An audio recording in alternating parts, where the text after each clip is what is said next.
Assalamualaikum, Football United ringan amatiran ala gua hari Ahad petang ini. Sebenarnya sudah malam ya, sudah jam 10 lewat. Tapi memang kalau di luar cuacanya atau keadaannya memang petang, jadi mau masuk maghrib. Sambil menunggu waktu, gua ingin bikin konten soal atau tentang update terbaru dari channelnya Fabrizio Romano seperti biasa, karena ada beberapa yang request juga kan, Bang, update-nya. Oke, gua translate, gua rangkum dan akan gua kasih opini juga, yaitu judulnya kurang lebih yaitu keputusan Manchester United tentang Frankie De Jong, keputusan lanjutan lebih tepatnya ya.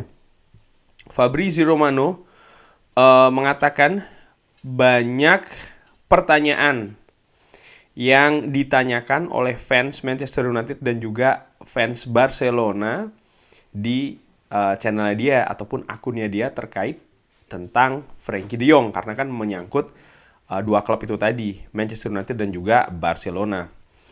Dikatakan oleh Fabrizio Romano sesuatu yang penting akan terjadi minggu depan terkait Frankie De Jong. 10 hari lalu verbal bid atau penawaran secara verbal yaitu senilai 60 juta plus 10 juta add-on ini ditolak oleh Barcelona. Karena Barcelona ingin, atau El Barça ya, Barça loh ya, bukan Barca, Barça ingin 85 juta.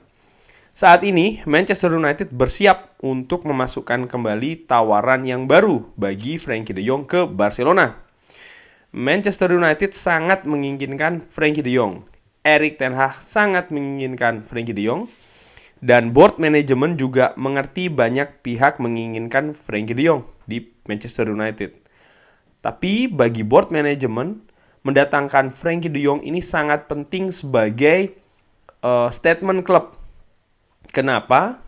Karena walau tidak bermain di UEFA Champions League, walau musim lalu merupakan musim yang buruk bagi Manchester United, tapi klub tetap mampu mendatangkan pemain bintang.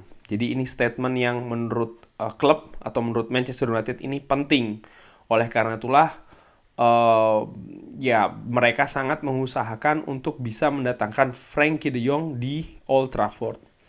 Manchester United ingin menyelesaikan proses ini dengan menyiapkan tawaran baru. Tentu saja tawaran baru ini akan lebih dari 60 juta. Karena mereka tahu Barcelona ingin 85 juta. Jadi Manchester United ini siap bernegosiasi lagi dengan Barcelona minggu depan. Fabrizio Romano menyatakan minggu depan akan sangat penting.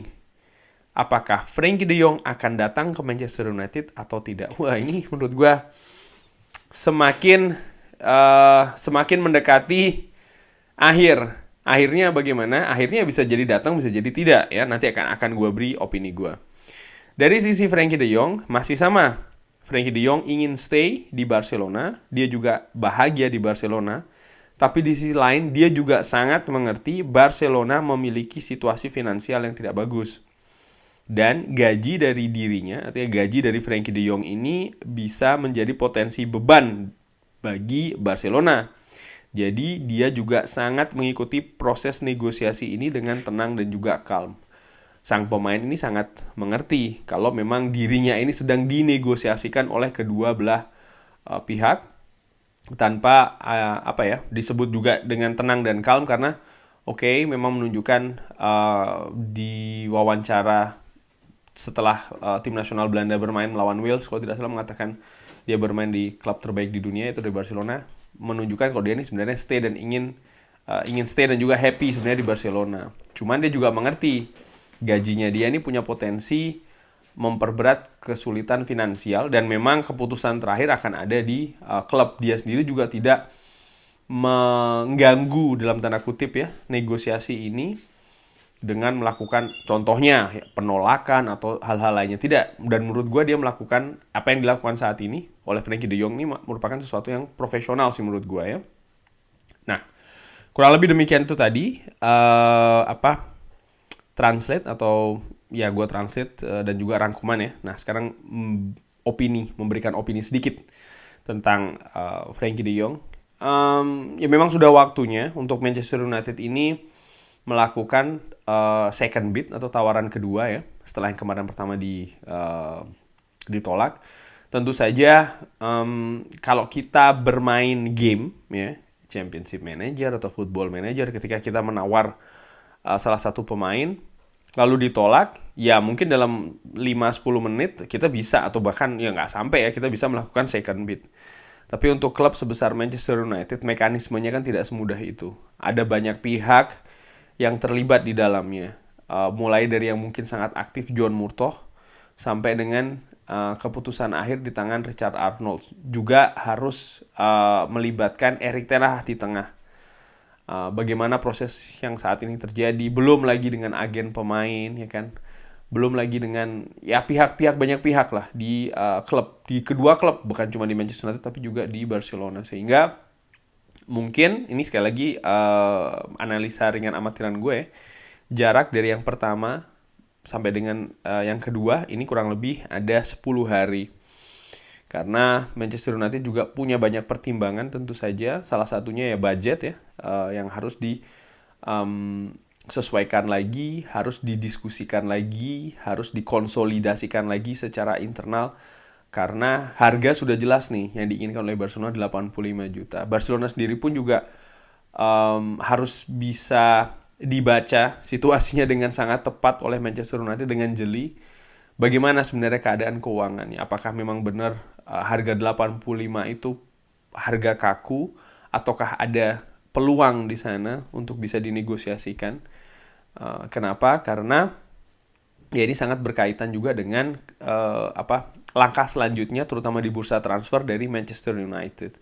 Tentu saja Manchester United sangat menghindari over budget seperti musim-musim sebelumnya.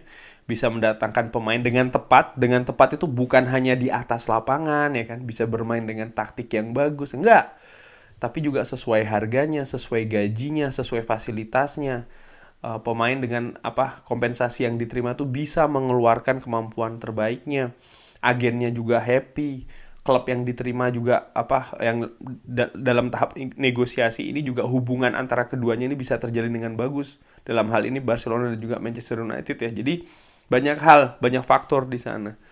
Ya, dan menurut gue ya memang cukup complicated juga. Dan tapi di sisi lain juga cukup menarik untuk diikutin. Dan seperti diberitakan memang Frenkie de Jong ini merupakan kepingan puzzle, katakanlah demikian, yang sangat penting, yang sangat diinginkan oleh seorang Erik ten Hag. Oleh karena itulah menjadi top prioritas, nomor 1, bahkan tidak ada pemain yang berusaha untuk didatangkan dalam jangka waktu 10 hari ini ya. VT-nya itu cuma rumor, ternyata Manchester United tidak pernah ada minat untuk mendatangkan VT-nya. Pemain-pemain lain pun juga tidak ada. Manchester United sangat fokus 100% untuk mendatangkan seorang Frenkie de Jong.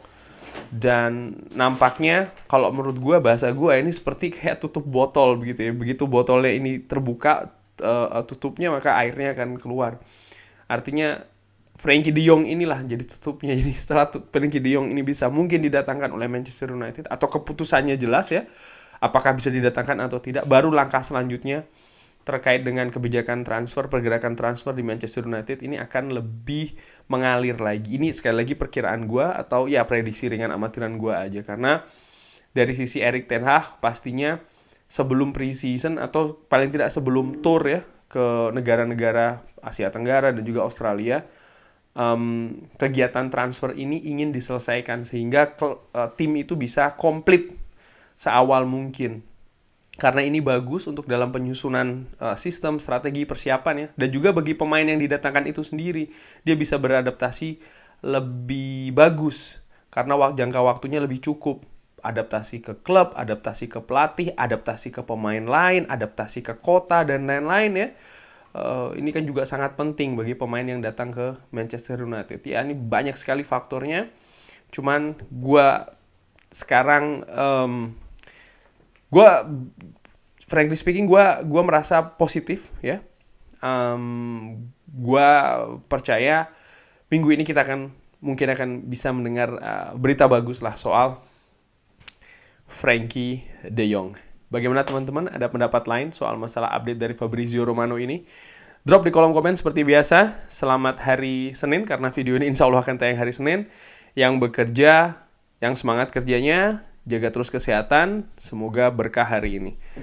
Thank you for watching. Jangan lupa like, sholat, dan juga subscribe. Wassalamualaikum warahmatullahi wabarakatuh.